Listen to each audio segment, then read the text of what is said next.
or whether it be a king, an emperor, a pharaoh, whoever is trying to develop security among their citizens, they necessarily have to take away the liberty.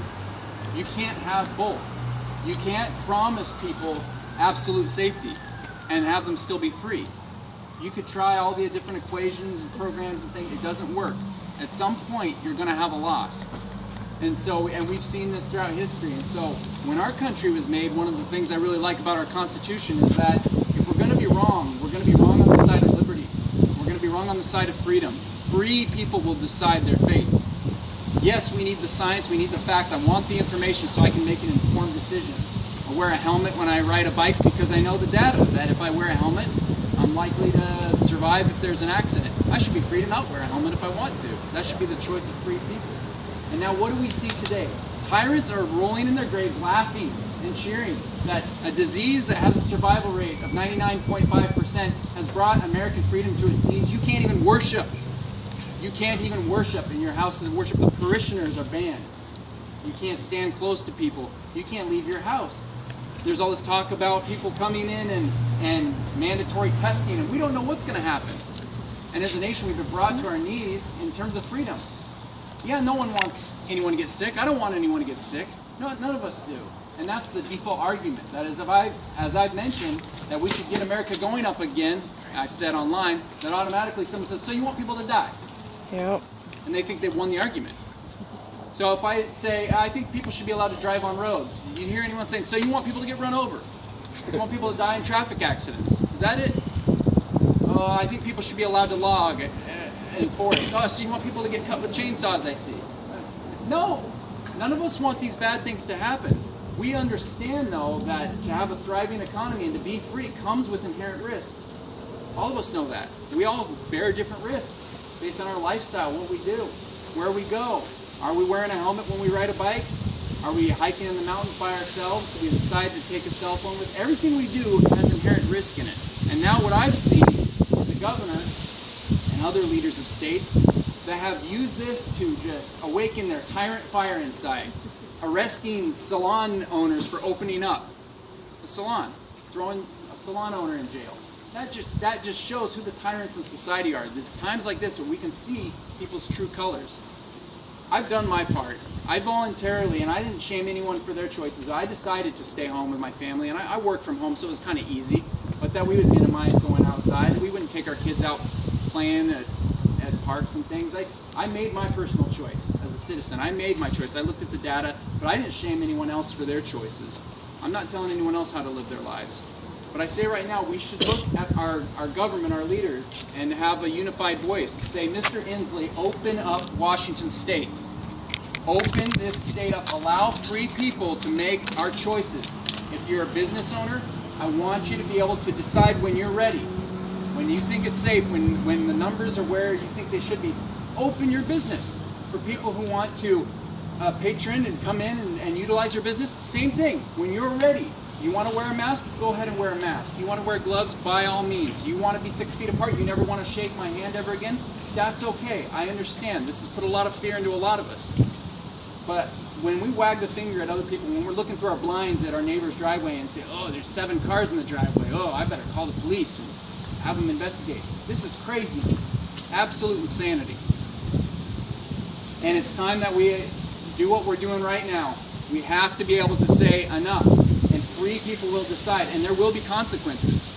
This isn't the first disease that's come through. We all remember swine flu and SARS and MERS and bird flu and all this stuff. This happens, and it's going to happen again. But what's going to happen the next time? Are we just going to fall over next time? The next time they say, another disease is coming out of some country. Don't go to church. What are we going to say next time? Okay. But they're open. I hope next time the American people will have a little more courage to be able to say, nope, we're keeping things open. The way the 300 Spartans said to the Persians when they invaded, and they said, Spartans, lay down your weapons. They shouted back, Molen Labe, come get them. You want to close my business? Come close it. You'll have to put chains on my door, and I'll be in front waiting for you. You're going to have to get through me first. I hope that we'll have more courage next time. As it is right now, I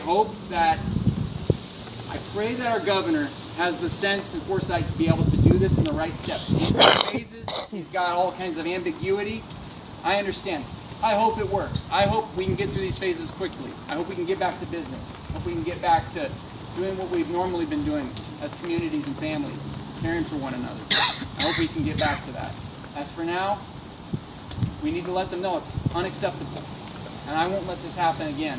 The next time someone says, oh, there's a disease coming up and whatnot, I know exactly what's going to happen. The tyrants are going to come out of the woodwork and start trying to control your lives and tell you when you can go places and what you can do. I'm not going to let it happen. Not again. All right, that's my spiel. Thank you. Thank you. Thank you. I've got signs in my car. If you're in the 19th district, if you got some good property, I'd love to put a sign in your yard and hand one off to you. So I got signs in the stakes for them and everything. So just see me afterwards. I'd love to give them to you. Can I ask a question? Yes, ma'am. My roommate has a business in the mall in Aberdeen, and you're talking about chains on the business stores. Well, that's what they've done in the mall. So those people with the stores in the mall don't have a choice whether they can open their businesses or not, because the mall has locked them out of their stores. Yep, and that adds another layer of complexity that a salon owner who has their own business on their own corner of their own street wouldn't have to deal with. And so that's just another added layer of boundary we have to work through to get those chains off those doors. Yep. They can cram in Walmart. I don't see why those stores in the mall can't be open. There you go. Good point. Exactly. To you. Thank you, Joel. Yep. Lena, you have a few words? Well, I'm Lena. I'm with the Trump campaign.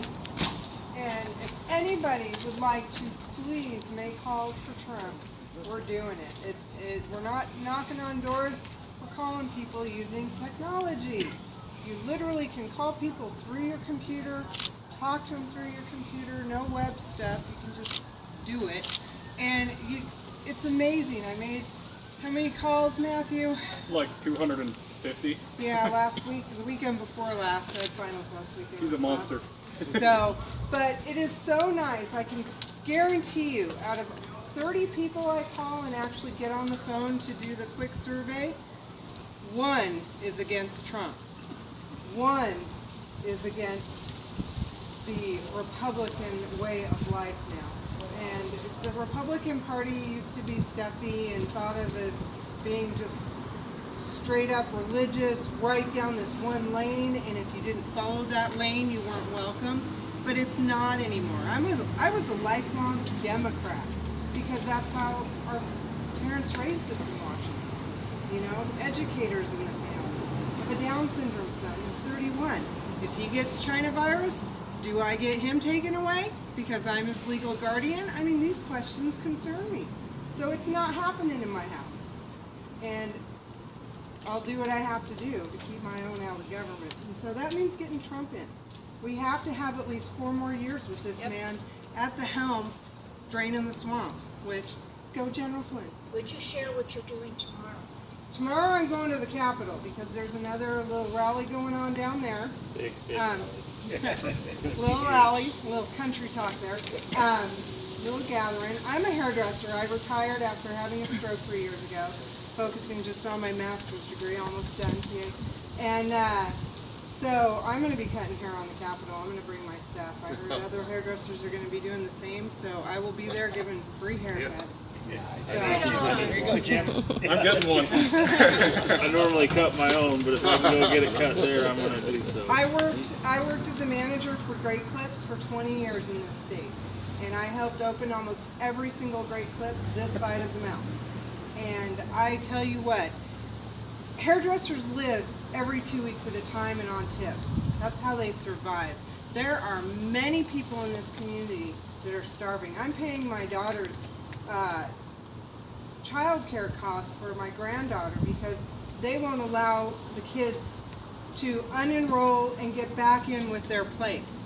So it's all open season when everybody comes back to work at the daycare and preschools. So we've, during no income being brought in, and on her part, we've been paying the $1,200 out to our granddaughter's school because they can't guarantee when Hair Masters, where she works in Puyallup, opens up again to have daycare available if the child's still not in the daycare. So there's going to be a lot of complex issues to opening back up again, especially with no school being open. I mean, it's ridiculous. If We they, need our, if we need they our allow us state to back open. open. That's what I'm afraid of, is if the schools are going to go to this online deal, we're done. We drive. Yeah, we drive buses. We so- drive school bus. Mhm. So right now, I'm sorry, I have nothing against anyone. We still get paid, but we have things we have to do. That doesn't mean I'm looking down on people that aren't working. I'm there for them. Yep. I don't like the idea of our district superintendent cutting all the jobs out, where she's going out and lobbying and stuff on the district dime. It's crazy. So the way to do it, the way to fight them, starts at the top, and then it also goes from bottom up. So we've got Trump at the top fighting for us, draining the swamp in D.C., but it's up to us to drain the swamp in our community, drain the swamp within our state. So everybody needs to get active, and I'm going to do what I can to make sure Trump's still there and fight the Democrats in Washington.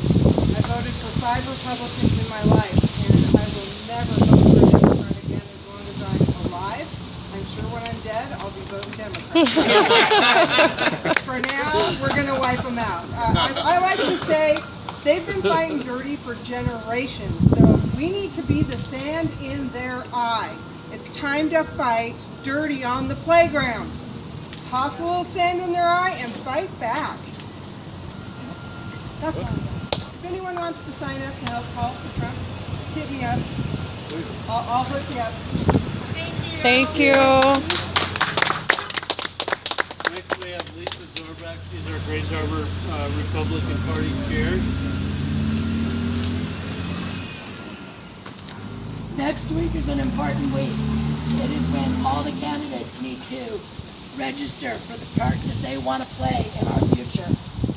And there are a lot of positions that are available. It's not just the president. We have 2 wonderful representatives here, but there's a heck of a lot more positions. We've got hospital boards. We've got school boards. We've got, there are hundreds and hundreds that are going to be open for people to run for in November. So, if you are at all interested in making life better for yourself, for your neighbor, for your grandkids, for everybody in our community, the time is now to get involved and make these changes. Don't forget, don't think, okay, things start opening up, August comes along, oh, things are getting back to normal. We don't want that. We want to be in everybody's face and say, remember when your kids sat home for 5 months? Do you remember when your business went under because you couldn't go and open up? We can't let this happen. So if you are interested in getting involved, you can contact me at chair@ghgop.org. I will be happy to get you all the information you need on what positions are going to be available on the election this year. If you have a candidate that you just love, like, I don't know, Jim Walsh, I can help get you involved. I can help you get signs. I can do backflips and do whatever you need to help you get what you need to help make the situation in Grays Harbor, Washington State, and the United States of America just a little bit better come November. Amen.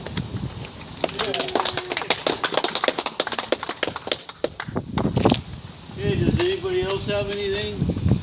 Yeah.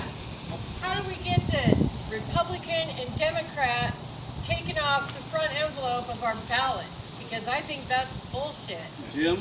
That's an invasion of privacy. That's something that... Why do we even have the security envelope if we have to put on the outside whether we're voting Republican or voting Democrat? You won't ever see that again. Thank you. Okay, we got one. You really won't. It won't be on the next ballot. Good. Jim Walsh's campaign manager is here to say a word. Yes, and I'm also the Southwest Washington Field Director, so I guess I got Grays Harbor too. So, I just want to talk to you more about the opportunities that you have right in front of you to change this election cycle for the greater good, for everybody's good. And right now we're really trying to vamp up the phone calls, as she was saying. We're actually having a national week of phone calls. So people all over the country that are Republican and are conservative are going to be making phone calls. And we really need each one of you. I know that this probably falls on a lot of ears and you've heard it before, and it's like, you think about doing it, but you don't actually do it. No, really, go up to her, give her your phone number, get her phone number, and really follow up with her. I know you might think that you don't have enough time, but you do. You can make 5 calls a day, which is really easy, and you'd be making an impact. Because if you extend that out, that's a lot of voters that you contact. You are making a difference, and that's what we need. You can come to these meetings and get all riled up about it and get mad because Inslee is taking away your rights, which he is. But if you don't do anything about it at the end of the day, what does it matter? Really, if you're here, you should be talking to her. You should be getting active. There are no excuses not to do it. What lengths would you go to if your child had cancer? You'd probably do everything to save them, right? Well, it's not your child that has cancer. It's your country. Yep. So how much more seriously should you take it to take care of your country? Because your children will be devastated years down the road if our country keeps going down this path. It's up to you to change that.